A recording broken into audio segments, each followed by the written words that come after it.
국민의힘도 문제입니다. 이게 해체되기 일보 직전입니다. 김무성이라는 이름이 나오는 순간 이 해체되기 일보 직전이고, 또 어디서는 국민의힘에 이제 이준석이 복당을 한다라는 헛소리가 나오고 있는데, 이러면 완벽하게 버림받습니다. 반갑습니다. 한측관이 이런 말을 했죠. 한동훈 당대표의 스타일은 구질구질한 게 아니다. 그러면서 사퇴 가능성이 높다라고 말했는데요. 한동훈 당대표 사퇴했습니다. 73년생 한동훈, 사실상 그냥 제 평가는 빈 깡통이지 않았을까. 뭐 이제 본인의 전문적인 영역에서는 꽉 참이 있었는지 모르겠으나 정치적인 영역에서 감정과 더불어진 사고가 빈 깡통이었다라고 저는 생각합니다. 김건희 여사가 다소 불편해도 그래 뭐 마리 앙뚜아네트든 뭔 지랄을 하든 단도된지 뭔지 몰라도 대통령을 끝까지 막을 책무는 여당 대표에게 있죠. 그리고 당원들은 대표만 쳐다보고 있습니다. 대표의 입만 바라보고 있다라는 거죠. 그런데 잔인무도한 민주당의 폭거에 동조해서 화염병을 던지는 축제의 장으로 만든 게 당대표 한동훈이다 라는 겁니다. 또 한 번의 화양연화를 만끽하며 춤판을 벌인 것이 이 탄핵 가결이죠. 윤석열 대통령의 탄핵에 찬성표를 던지고 돌아와서는 당이 한동훈 체제로 뭉칠 것이다 라고 판단을 했다라는 게 좀 어이가 없는 거죠. 굉장한 오판을 했다라는 겁니다. 그리고 당의 장악력 또한 108명 의원 중에 5분의 1도 안 되죠. 그리고 23명의 반란표가 있었습니다. 11표가 기권 무효표, 그리고 12표 정도가 찬성을 했는데, 정작 뭐 한지아 의원 같은 경우, 한동훈 뒤에 쫄쫄쫄 따라다니는 한지아 같은 경우도 나 탄핵에 반대했어 라는 거짓말을 쏟아낼 정도로 한동훈의 그립감이 그렇게 높지 않았다라는 겁니다. 일단 한동훈이 사퇴했습니다. 국민의힘은 비대위 체제로 들어가고요. 김무성 이름이 거론되기 시작했는데 당 폭파당할 일 있습니까? 일단 한동훈이 어떤 식으로 지저분하게 떠나는지 한번 보도록 하겠습니다. 영상 시작하겠습니다. 구독과 좋아요 버튼 꼭 눌러주시고요. 끝까지 시청 부탁드리겠습니다. 어떤 거에 이렇게 트리거가 됐냐면요. 제가 탄핵안에 투표했습니까? 제가 계엄했습니까? 라는 이 한동훈의 발언 때문에 꾹꾹 눌러 담았던 감정이 폭발하지 않았을까 싶습니다. 2차 탄핵 소추안이 가결된 직후에 열린 국민의힘 의원총회에서 한동훈 데리고 오라!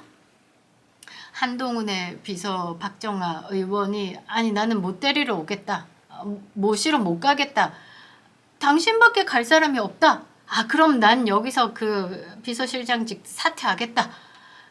그러니까 친한동훈계다라고 불리는 의원들이 다 진짜 자기 살 길 찾아갔다라는 겁니다. 이제 홍준표 대구시장이 그 한동훈을 따르는 레밍들이라고 얘기했는데, 그 레밍들이 조금의 사고를 이제 막 발동시켜가지고 자기 살 길 찾아갔다. 쥐새끼라는 말도 나왔습니다. 그래서 한동훈을 모시고 와서는 한동훈의 이야기를 듣겠다라고 했었는데, 잘 듣고 물론 뭐 왜 탄핵했나 뭐 이렇게 고성이 오갔는데, 이 발언 제가 탄핵에 투표했습니까? 제가 계엄했습니까? 이 말에 당장 나가! 이 자리에 있을 자격 없어! 물병 던지고 난리가 났었다라는 거죠. 일단은 당대표가 이런 집권 여당에서 배출한 대통령의 탄핵이 됐다라면 당연히 당대표가 책임을 지고 사퇴해야 되는 부분, 이 부분에 대해서 한동훈이 조금 생각을 덜하지 않았을까. 그리고 당원 당규에 대한 그 축적이 안 된 것 같습니다. 이제 윤석열 탄핵시키고 난 다음에 내가 당권을 잡고 뭐 국정 운영에 뭐 이제 입 좀 걸치겠다라고 생각하면서 언론 플레이 쫙 해서 국민들에게 내가 뭔가 이제 민생을 돌보겠다 이러면서 차기 대권 주자로 부상하겠다라는 플랜을 가진 것 같은데, 그 전에 당원 당규를 무시한 처절한 현실을 맞이하게 됐다라는 것. 그러고 지금 생각지도 못했던 선출직 최고위원 5명이 줄사퇴를 했습니다. 믿었던 진종호, 장동혁 의원조차 한동훈에게 이야기하지 않고 사퇴를 했다라는 거. 장동혁 의원 같은 경우는 본인이 윤석열 대통령 탄핵이 됐을 때 최고위원직 사퇴하겠다라고 이야기를 했지만 한측권으로 분류가 되고 있는 신지호 그 어벤져스 그리고 전 의원의 이야기는 장동혁은 절대 사퇴하지 않겠다라는 말을 2번이나 했다라고 합니다. 그래서 좀 많이 믿었던 것 같은데요. 그 분위기에서 이제 빠르게 판단을 한 거죠. 그리고 여의도에 모여서 윤석열 대통령 탄핵을 외쳤던 국민들, 우동사리에 대한 문제가 좀 있는 국민들이라고 저는 생각하고 있는데, 이 국민들의 동원된 인력, 그러니까 아이유 팬클럽도 오고 소녀시대 유리의 팬클럽도 오고 총동원시켰습니다. 그런데 그 여의도에 모였던 그 국민들보다 광화문에 모였던 국민들이 훨씬 많았다라는 거. 300만 뭐 이렇게 이야기를 하고 있죠. 그 뜨거운 열기는 1000만, 2000만의 국민들 묻지 않았다라고 생각을 하는데요. 요 느낌 보면서 압도당하지 않았을까? 친한계로 분류가 되고 있는 이 의원들이 윤석열 탄핵하고 나면 우리가 이제 당권 잡고 쫙. 그런데 그런 지금 국민 감성에 대한 부분을 좀 간과했다라는 거. 의총 직후에 한동훈이 대표직을 수행할 것이다 라고 이야기를 하고, 그러고 다 기자회견 계획하고 뭐 취소하고 해프닝을 벌였었는데요. 일단은 16일 오늘입니다. 10시에 사퇴를 하겠다라고 밝혔습니다. 앞으로 한동훈은 계속 뭐 배신자, 이기주의자라는 비난을 받으면서 가야 될 것 같고요. 현재 국민의힘은 지금 좀 뭔가 수습을 해야 되는 상황인데, 저는 그렇습니다.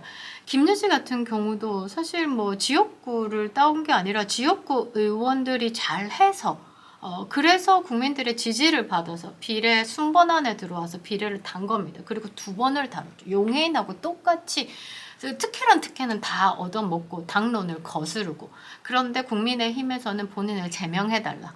그러니까 금배지는 아까워서 못 놓겠고 제명해달라. 국민의힘을 생각한다면 김여지 의원이 나가야죠. 그리고 비례 순번 기다리는 다른 의원이 충원이 돼야죠. 국민의힘에서 꿀 빨고 비례 의원으로 뭘 한지는 모르겠으나 뭐 물고기 이야기한 것밖에 기억이 없는데요.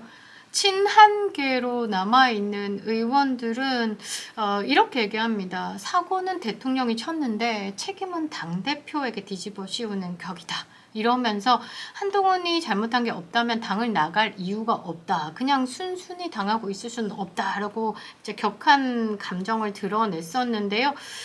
일단 친윤계의 최근 움직임을 보면 저분들의 머릿속에 꺾어야 하는 대상이 이재명일까 한동훈일까 하는 의문을 갖게 된다. 이재명하고 한동훈하고 같은 선상에 두고 있지 않을까요? 한동훈을 그 민주당의 이중대라고 말하는 것에 대해서 조금 한측관들도 좀 파악할 필요가 있을 것 같습니다. 물론 그들은 그들 나름의 또 이야기가 있습니다. 이제 이 한측관들의 이야기를 좀 들어보면요, 부정선거는 없다의 베이스를 두고 이야기를 하는데 국민적 의혹입니다. 특검을 하자라고 주구장창 외치는 민주당에서 국민적 의혹을 들고 나오거든요. 한동훈도 뻑하면 국민의 목소리, 국민적 의혹, 국민의 뜻을 담아. 국민의 뜻을 담아 지금 부정선거에 대한 이야기를 담고, 그리고 국정원이 부정선거에 대한 증거 정황을 포착해서 대통령에게 직보를 했죠. 여당의 당대표라고 하면 기울어진 언론 환경 속에서 윤석열 대통령의 계엄에 대해서 부정선거에 대한 정황 포착으로 이 부분을 조금 더 심층적으로 조금 파악할 필요가 있어서 비상계엄을 한 부분도 있다라는 식으로 서포트를 쳤었어야죠. 그런데 한 측근들은 민주당과 같은 이야기를 하고 있습니다. 또 다른 한 측과는 이렇게 얘기합니다. 윤석열 대통령의 계엄에 대한 어떤 비판이나 분노 이런 게 아니고 오히려 거꾸로 탄핵을 막아야 한다는 쪽으로 모든 당의 입장이 집중되어 있는 것 같아요. 지금 잘못 생각하고 있는 것 같습니다. 물론 계엄이라는 그 방법에 대해서 잘했다 못했다 논할 수 있지만 체제 전환의 위기 속에서 어쩔 수 없는 선택이었다라는 대통령의 발언에 사실 여당의 입장이라고 하면 아니다라는 생각이 있더라도 그게 맞다라고 이야기를 해야 되는 겁니다. 그래서 이제 배신자, 라는 이야기, 살무사 이런 이야기를 듣는 건데요. 일단 그 당에 지금 문제를 수습하기 위해서는 이제 응집이 필요하죠. 당을 잘 잡아야 되고, 비대위 전환 후에 많은 언론과의 접촉에서 지금 좀 기다려야 된다. 자꾸 사법적으로 대법원에서 판결을 늦추고 조기 대선은 안 된다. 이재명은 나가리다. 이런 것보다는 윤석열 대통령의 지금 뭐 문제들, 그런 문제들 부각보다는 지금 현재 대한민국 상황에서 야, 민주당에서 돈봉투 돌리고 하면서 문제가 됐던 인간들 6번, 7번 소환조사 통보해도 안 나가는 인간들, 그런 인간들은 잡아들이지도 않고 윤석열 대통령 탄핵되기 전부터 소환조사에 응해라고 검찰이 이렇게 하고 있는 것들 보면 이 대한민국 검찰이 중립적이냐 이런 것부터 비판으로 하면서 국민들이 판단할 수 있는 소스를 계속 던져야죠. 지금 이 언론도 왼쪽 문 열고 뛰쳐나갔는데 이 검찰 조직들도 왼쪽 문 열고 뛰쳐나갔다. 이재명에 줄대는 거냐. 가장 비열한 집단이 아니냐. 이런 식으로 공격을 해서 국민들이 보고 있는 눈이 많기 때문에 니네들 하는 짓이 그 정도 있게 갈 수 있도록 계속 큰 발언을 해야죠. 국민의힘도 문제입니다. 이게 해체되기 일보 직전입니다. 김무성이라는 이름이 나오는 순간 이 해체되기 일보 직전이고, 또 어디서는 국민의힘에 이제 이준석이 복당을 한다라는 헛소리가 나오고 있는데, 이러면 완벽하게 버림받습니다. 완벽하게. 지금 광화문 세력이 지금 윤석열 대통령을 지키고 있는 거고, 이 국민의힘은 그 좋은 지역구에서 편안하게 당선된 의원들 위주로 움직이고 있는, 이거는 중앙 정치를 하겠다라고 하지만 수도권 정당은 아닌 것으로 이제 사라지고 있는 거죠. 선거 패배 정당이 되고 있습니다. 그 이유에 대한 파악을 해야죠. 국민 니즈가 뭔지. 김무성을 이야기하고 있다. 아직 국민의힘도 정신을 못 차린 것 같은데요. 지금 진실은 수사 과정에서 밝혀질 겁니다. 그래서 더더욱 우리는 뭉쳐야 한다라는 것. 비로소 누가 역사 앞에 올바른 선택을 했는지 반드시 드러날 것이다 생각합니다. 김영유 TV였습니다.